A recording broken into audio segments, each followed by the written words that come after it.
السلام علیکم دوستو، ہم آپ کے لیے لے کر آئے ہیں مولانا جرجس انصاری صاحب کا بیان، جس کا عنوان ہے حضرت علی اور ایک یہودی کا واقعہ۔ دوستو، جب حضرت علی کی زرہ چوری ہو جاتی ہے، گم ہو جاتی ہے، تو وہ ڈھونڈتے ہیں اور ایک یہودی کے پاس وہ زرہ دکھتی ہے، تو یہودی کیا کہتا ہے؟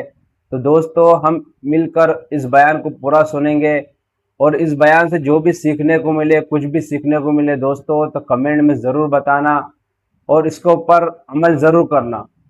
تو چلتے ہیں دوستو، ہم آپ کو بیان کی طرف لے کر چلتے ہیں۔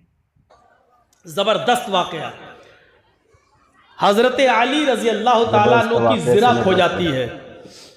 حضرت علی رضی اللہ تعالیٰ عنہ کی زرہ جانتے ہیں؟ نہیں جانتے ہوں گے تو ایسے بتا دوں، لوہے کی ایک چادر نما کوئی چیز ہوتی تھی جس کو گلے میں ایسے ڈال لیا جاتا تھا اور نیچے تک بنی ہوتی تھی، تاکہ جنگ میں جب لڑیں اور کافروں کے جب تیر آئیں تو میرے جسم پر نہ لگے، اس لوہے کی زرہ پر آئے تو ہمارے سینے میں اور ہماری پیٹھ پر نہ لگے بلکہ اس زرہ سے ٹکرا جائے، تو اس کو پہن لیا جاتا تھا۔ ہمارے ہاں اس کی دوسری شکل ہوتی ہے کیا، بلٹ پروف جیکٹ، بہت اچھا بیان۔ زرہ تھی حضرت علی کی، وہ زرہ کھو گئی، ڈھونڈتے رہے، تلاش کرتے رہے، وہ زرہ نہیں ملی، اور 6 مہینے کے بعد وہ زرہ ایک یہودی کے پاس دیکھ لی حضرت علی نے۔ حضرت علی اس کے پاس گئے اور کہنے لگا، یہودی کے پاس کیا یہ زرہ کس کی ہے؟ یہودی نے کہا یہ تو میری ہے۔ حضرت علی نے کہا تم جھوٹ بول رہے ہو، یہ زرہ میری ہے۔ اس نے کہا دیکھو امیر المومنین، حضرت علی امیر المومنین ہیں، حضرت علی خلیفہ ہیں۔ اس نے کیا کہا؟ امیر المومنین آپ غلط بول رہے ہیں۔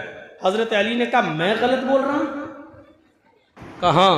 حضرت علی کو اس اچھی اور خوبصورت زرہ کو دیکھ کر آپ کی نیت خراب ہو رہی ہے۔ نیت خراب ہو رہی ہے، اچھی زرہ دیکھ۔ حضرت علی نے کہا میری نیت خراب نہیں ہو رہی، یہ زرہ میری ہے۔ یہ بتاؤ کہ تم مجھے ایمانداری کے ساتھ، انسانیت کے ساتھ یہ زرہ دے رہے ہو یا نہیں دے رہے ہو، یا پھر میں تمہارے خلاف مقدمہ دائر کر دوں؟ مقدمہ دیکھ لو۔ یہ کیا ہو رہا بھائی؟ یہودی کا چالاک تھا، آسانی سے نہیں۔ اس یہودی نے کیا کہا؟ حضرت علی کی زرہ امیر ہی ہے۔ المومنین آپ شوق سے مقدمہ دائر کر سکتے ہیں، اگر آپ کو یہ زرہ لینا تو عدالت میں ثابت کرو کہ یہ زرہ آپ کی ہے۔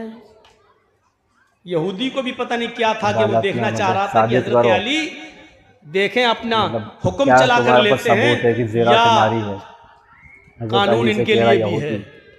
ان کی کتاب قرآن کہتی ہے تو کیا وہ خود اس پر عمل بھی کرتے ہیں یا نہیں کرتے ہیں؟ حضرت علی نے مقدمہ دائر کر دیا کہ میری زرہ کھو گئی ہے، اور وہ زرہ میں نے ایک یہودی کے پاس 6 مہینے کے بعد دیکھی ہے، لہٰذا اس یہودی سے وہ زرہ مجھے دلوائی جائے۔ اور یہ فیکٹ ہے، یہ حقیقت ہے کہ وہ زرہ علی کی تھی۔ علی کیسے جھوٹ بولیں گے؟ انہی کی تھی، لے لی، مقدمہ دائر ہو گیا۔ اس یہودی کے پاس نوٹس پہنچ گیا، اس یہودی کے پاس نوٹس پہنچ گیا تمہیں فلاں فلاں دن کورٹ میں، عدالت میں آنا ہوگا۔ عدالت میں لایا، یہودی آیا، حضرت علی باہر کھڑے، یہودی بھی باہر کھڑا ہے۔ تھوڑی دیر میں آواز آتی ہے، قاضی شریح نے اپنے جو دروازے پر لگاتے ہیں آواز دینے کے لیے، حضرت قاضی شریح نے اپنے آدمی سے کہا ان دونوں کو بلاؤ۔ دروازے پر جو آدمی کھڑا تھا، جو سپاہی کھڑا تھا، وہ آواز لگاتا ہے امیر المومنین علی اندر آئیں۔ قاضی شریح ٹوکتے ہوئے کہتے ہیں آئے سپاہی، آواز یہ لگاؤ علی کٹ گھرے میں آئیں، امیر المومنین کا لفظ مت لگاؤ، کیونکہ حضرت علی اس وقت کورٹ میں آ رہے ہیں اور عدالت کے اندر یہ تعظیمی جملے نہیں کہے جاتے ہیں۔ ان جملوں کے کہنے سے کورٹ کے اوپر فرق پڑتا ہے۔ یہاں میں فیصلہ سنا رہا ہوں، یہ نہیں دیکھ رہا ہوں کہ علی کون ہے، خلیفہ ہے، کیا ہے، مجھے اس سے کوئی مطلب نہیں ہے، یہاں انصاف کے لیے آئے ہیں، یہاں انصاف ہوگا، لہذا علی کے ساتھ امیر المومنین کا لفظ نہیں لگایا جائے۔ اے علی اندر آئیے، اندر آئے، ایسا بتا رہا ہے جج چلیے بول رہا۔ وہ کٹ گھرا ہے وہاں کھڑے ہو جائیے۔ امیر المومنین، امیر المومنین کہاں کھڑے ہیں؟ کٹ گھرے میں۔ کٹ گھرے میں اس یہودی سے کہا تم بھی آؤ، یہودی کو دوسرے کٹ گھرے میں۔ فیصلہ اسی دن، آج کل کی طرح نہیں، سالوں گزر جاتے ہیں، 12 15 سال، لیکن وہی معاملہ وہی اٹکا وہی لٹکا۔ ہاں بولیے، اے علی مقدمہ آپ نے دائر کیا ہے اس یہودی کے خلاف، پرابلم بتاؤ۔ پرابلم سنیے، اب حضرت علی پرابلم بتا رہے ہیں۔ قاضی صاحب، پرابلم بتا اور رہے ہیں۔ قاضی کس نے بنایا؟ علی نے۔ کے بارے میں قاضی کس نے بنایا؟ جج علی نے۔ لیکن وہ جج، وہ قاضی خود کہہ رہا، اے علی بتاؤ، امیر المومنین بھی نہیں کہہ رہا ہے، اے علی علی بتاؤ بول رہا، دیکھو پرابلم۔ حضرت کہا علی کہ نے میری جج ایک بنایا زنا اس کھو کو، گئی تھی 6 مہینے پہلے، جج بول رہا میں ڈھونڈ رہا، تلاش کرتا رہا، لیکن زرا نہیں ملی۔ وہ زرا اس یہودی کے پاس میں نے دیکھی، جب میں نے مانگا تو یہ کہنے لگا کہ یہ زرا میری ہے۔ میں عدالت سے درخواست کرتا ہوں قاضی صاحب کہ مجھے میری زرا دلوائی جائے۔ اس یہودی سے پوچھا قاضی شرح نے، زرا کہاں ہے؟ کہا میرے پاس۔ کہا دکھاؤ، دکھا دی۔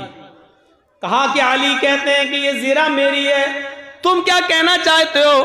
اس نے اسی کٹ گھرے میں کھڑے ہو کر حضرت علی کو غصہ دلانے کی کوشش کی، اور کیا کہا؟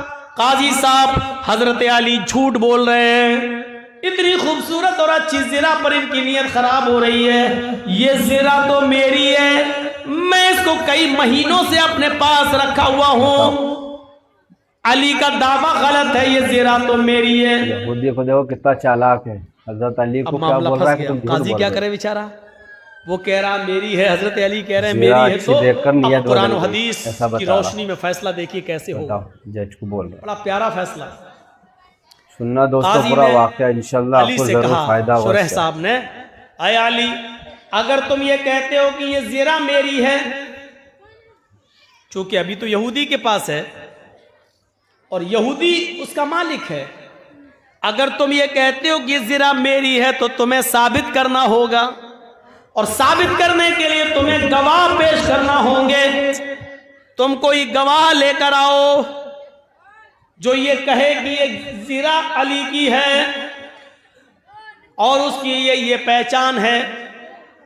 حضرت علی نے کہا ٹھیک ہے، آپ نے آواز دی، اے حسن، گواہ لے کر جو آؤ، باہر تھے تب جلدی تم کو آؤ۔ زرا ملے گی۔ حضرت حسن جو ان کے بیٹے تھے اندر آتے ہیں، کٹگرے میں کھڑا کیا جاتا ہے۔ قاضی نے پوچھا کہ بتاؤ تم کیا گواہی دینا چاہتے ہو؟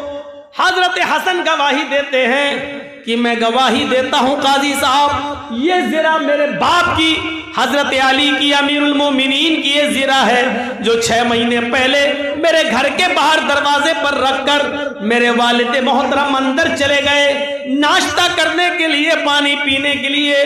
جب وہاں سے باہر نکلتے ہیں تو دیکھتے ہیں کہ زرا غائب ہے۔ 6 مہینے تک وہ زرا غائب رہی، 6 مہینے کے بعد یہودی کے ہاتھ میں دیکھی گئی، یہ زرا کی میں گواہی دیتا ہوں کہ یہ زرا میرے باپ کی ہے، میرے ابو کی ہے، لہذا یہ یہودی سے لے کر میرے باپ کو دی جائے۔ قاضی صاحب کے پاس وہ گواہی جب آتی ہے، قاضی صاحب نے اس کی گواہی کے اوپر قلم چلا دیا اور فرمایا، اے علی میں مجبور ہوں، ہم نے محمد رسول اللہ کا فرمان پڑھا ہے، اللہ کے نبی صلی اللہ علیہ وسلم کی حدیث یہ ہے، ہمیں حدیث یہ بتلاتی ہے باپ کے حق میں اگر بیٹا گواہی دے تو بیٹے کی گواہی نہیں مانی جائے گی، کیونکہ بیٹا اپنے باپ کے فیور میں ہی بولتا ہے، بیٹا اپنے باپ کی حمایت میں ہی بولتا ہے، بیٹا کبھی بھی اپنے باپ کے خلاف نہیں بول سکتا ہے۔ اس لیے یہ عدالت آپ سے گزارش کرتی ہے آپ کے بیٹے حسن کی گواہی کو ریجیکٹ کرتے ہوئے کہ آپ کے بیٹے حسن کی گواہی نہیں مانی جائے گی، آپ کوئی دوسرا گواہ لے کر آئیے، اگر ہے نہیں ہے تو یہ زرہ یہودی ہی کو میں دے دوں گا، یہودی اس کا مالک ہے۔ اگر آپ کہتے ہیں زرہ میری ہے تو اپنے بیٹے کے علاوہ کوئی دوسرا گواہ پیش کیجیے۔ آج کل کا دور تھوڑی تھا جرجیت صاحب جھوٹی گواہی کے لیے 200 اور 500 روپے بولا ہے، غلط 1000 بولا روپے دوستو کمنٹ میں ضرور بتانا، 50 جھوٹے گواہ عدالت میں کھڑے کر دیں، ایسا دور تھوڑی تھا۔ حضرت علی چاہتے تو ایک نہیں 10 آدمی پیش کر سکتے تھے، نہیں کیا۔ حضرت علی نے کہا ایک گواہ اور ہے، یہ نہیں کہہ رہے یہاں تو جو فیصلہ کر دیتا ہے بے شک بے شک کہ یہاں ہندو کو دے دو اور تم ادھر بنا لو، 1 مہینے کے بعد اس کو راج سبھا کا ممبر بنا دیا جاتا سچائی ہے، کا زمانہ تھا دوست، ایوارڈ دے دیا جاتا ہے۔ یہ صورتحال ہے۔ اے علی دوسرا گواہ لاؤ۔ حضرت علی نے آواز لگائی اپنے غلام کو، حضرت علی کا جو خادم تھا، جو غلام تھا، وہ اندر آتا ہے، کٹ گھرے میں کھڑا ہوتا ہے، وہ گواہی دیتا ہے یہ زرہ میرے آقا کی ہے، حضرت علی کی ہے، میں نے کئی سالوں سے ان کے پاس دیکھی ہے، یہودی جھوٹ بولتا ہے، اس نے چوری کی ہے، یہ زرہ گھر کے باہر سے اٹھا کر لے گیا ہے، یہ زرہ میرے مالک کی حضرت علی کی ہے۔ قاضی صاحب کے پاس جب وہ گواہی آتی ہے، قاضی صاحب نے کہا اے علی انتہائی افسوس کے ساتھ مجھے یہ کہنا پڑ رہا ہے مالک کے حق میں غلام کی گواہی بھی قابل قبول نہیں ہے۔ غلام چونکہ اپنے مالک کے احسان کے نیچے دبا ہوتا ہے، وہ خرید کر لایا جاتا ہے، اس لیے اپنے مالک کے خلاف نہیں بولتا، اس کو ڈر لگتا ہے کہ اگر مالک کے خلاف بولیں گے تو کوڑے پڑیں گے، گھر جا کر میرا مالک مجھے مارے گا، اس لیے مالک کے حق میں غلام کی گواہی بھی شریعت کہتی ہے کہ وہ قابل قبول نہیں ہے، لہذا آپ کے غلام کی گواہی بھی نہیں مانی جائے گی، کوئی اور گواہ ہو تو پیش کرو۔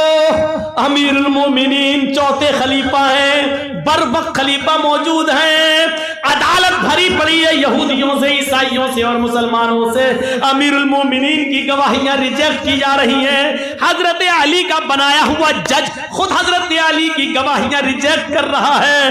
ذرا تصور کرو عدل کیسا، انصاف کیسا، ذرا تصور کریے اس انصاف کو دیکھ کر۔ کبھی مہاتما گاندھی نے کہا تھا ایسا عدل اور ایسا نیائے اور انصاف اگر بھارت کے اندر قائم ہو جائے تو بھارت امن و شانتی کی چڑیا بن جائے، اس کے اندر کبھی خون و خرابہ نہ ہو، امن اور شانتی کا گہوارہ بن جائے۔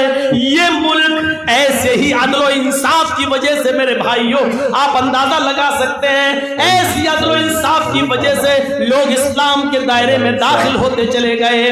حضرت علی دوسرا گواہ کوئی ہے؟ حضرت علی نے کہا قاضی صاحب افسوس کے ساتھ مجھے کہنا پڑ رہا ہے کہ میری دونوں گواہیوں کو آپ نے ریجیکٹ کر دیا، میرے بیٹے اور میرے غلام کے علاوہ میرے پاس اب تیسرا کوئی گواہ نہیں ہے جس نے میری زرہ کو دیکھا ہو اور وہ دیکھ کر پہچان بھی سکے۔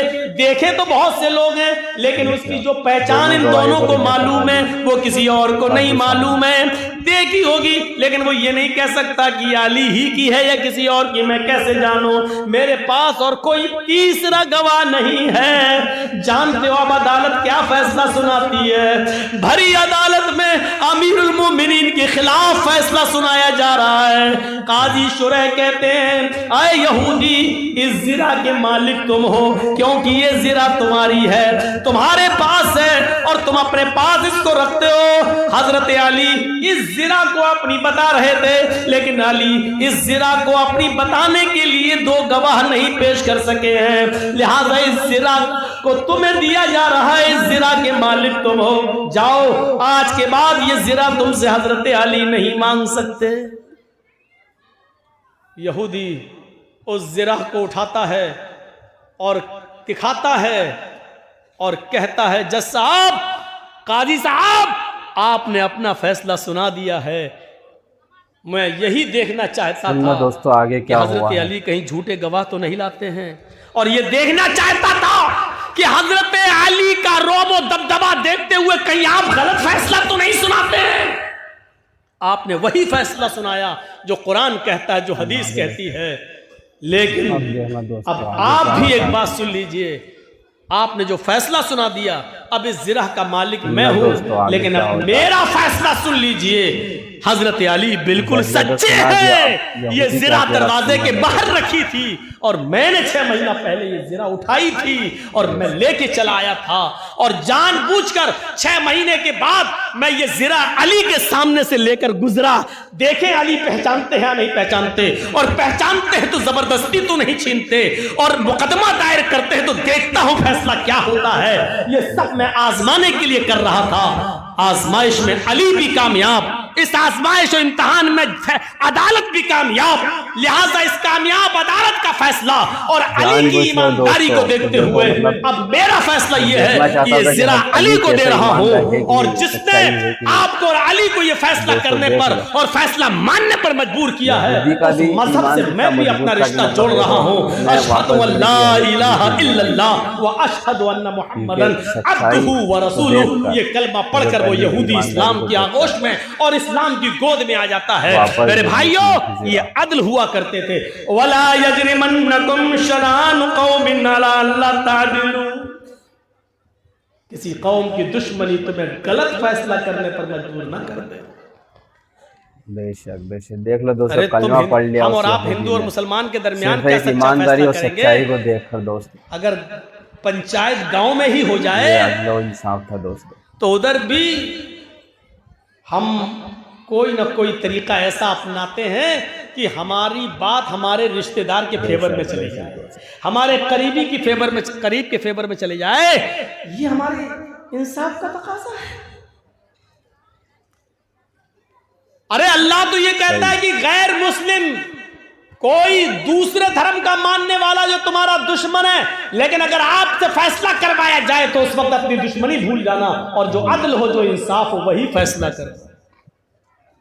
دوستو آپ نے اس بیان کو امید کرتا ہوں کہ پورا سنا ہوگا، اور دوستو اس بیان سے اگر کچھ بھی سیکھنے کو ملا ہے تو دوستو کمنٹ میں ضرور بتانا، اور اپنے دوستوں اور رشتہ داروں کو شیئر بھی ضرور کرنا کہ دوستو ایمانداری اور ایک سچائی کی وجہ سے دوستو اس یہودی نے ایمان لے آیا. صرف کلمہ پڑھ لیا، نہ اس کو سمجھایا نہ کچھ نہیں، صرف حضرت علی کی ایمانداری اور سچائی اور عدل انصاف دیکھ کر اس یہودی نے زرہ کو واپس کر دیا. پہلے تو کیا بول رہا تھا کہ یہ زرہ میری ہے زرہ. کیوں بول رہا تھا دوستو وہ زرہ کا؟ کہ وہ صرف یہ دیکھنا چاہتا تھا کہ حضرت علی کے پاس کتنے گواہ ہے، کتنی ایمانداری، کتنی سچائی ہے. لیکن انہوں نے کیا بولا کہ میرے پاس 2 گواہ ہے، اور دونوں گواہوں کو جج نے ریجیکٹ کر دیا کہ یہ گواہی نہیں مانی جائے گی. تمہارا بیٹا ہے تو وہ بھی تمہارے حق میں گواہی دے گا، اور تمہارا غلام ہے تو وہ بھی تمہارے حق میں گواہی دے گا. اس لیے جج نے یہ گواہی کو منظور نہیں کیا اور ریجیکٹ کر دیا دوستو. تو یہودی کا ایمان اور مضبوط ہو گیا کہ حضرت علی نے یہ ریجیکٹ کر دیا تو کچھ بھی نہیں کہا عدالت کے اندر، اور حضرت علی نے کہہ دیا کہ میرے پاس تیسرا گواہ نہیں ہے، آپ جو فیصلہ سنانا چاہو وہ فیصلہ آپ سنا سکتے ہو. تو دوستو حضرت علی نے ہم کو یہی سبق دیا کہ ہر وقت کیسی بھی پریشانی ہو، مصیبت ہو، ہر وقت سچائی اور ایمانداری، امانت داری اور سچائی کا ساتھ دو دوستو. انصاف کرو، سچائی کا ساتھ دو، ہمیشہ سچ بولو، کبھی جھوٹ مت بولو، یعنی چاہے کچھ بھی ہو جائے دوستو. تو دوستو ہم کو یہی سبق ملتا ہے کہ ہماری زندگی کے اندر بھی کچھ بھی ہو تو دوستو ہمیشہ سچ بولنا، کبھی جھوٹ نہیں بولنا، سچ بولنا چاہے جو بھی ہو جائے. دیکھو دوستو کرنے دھرنے والے ذات تو صرف اللہ کی ہے. ہم سچ بولیں گے تو ہمیشہ انشاءاللہ کامیاب ہوں گے، اور اگر جھوٹ کا دامن پکڑیں گے تو ہمیشہ گمراہ ہوتے جائیں گے دوستو. تو دوستو اس بیان سے کچھ بھی سیکھنے کو ملا تو کمنٹ میں ضرور بتانا، اور اگلے ویڈیو کس ٹاپک پہ ہو یہ بھی بتانا. اور دوستو پہلی بار ویڈیو پر آئے تو ویڈیو کو لائک کرنا اور چینل کو سبسکرائب کرنا، اور اپنے دوستوں اور رشتہ داروں کے ساتھ بھی شیئر کرنا کہ اگر آپ شیئر کریں گے اور وہ کچھ بھی سیکھنے کو ان کو ملے گا اس بیان سے اور وہ عمل کریں گے دوستو تو اس کا ثواب آپ کو ملے گا. تو دوستو اس ویڈیو کو زیادہ سے زیادہ شیئر کریں اور ان کو کہے کہ پورا ویڈیو دیکھیں تاکہ جب سمجھ میں آئے گا دوستو پورا ویڈیو. تو پھر ملتے ہیں اگلی ویڈیو میں. اپنا خیال رکھنا، ہمیں دعاؤں میں یاد رکھنا. السلام علیکم ورحمۃ اللہ وبرکاتہ.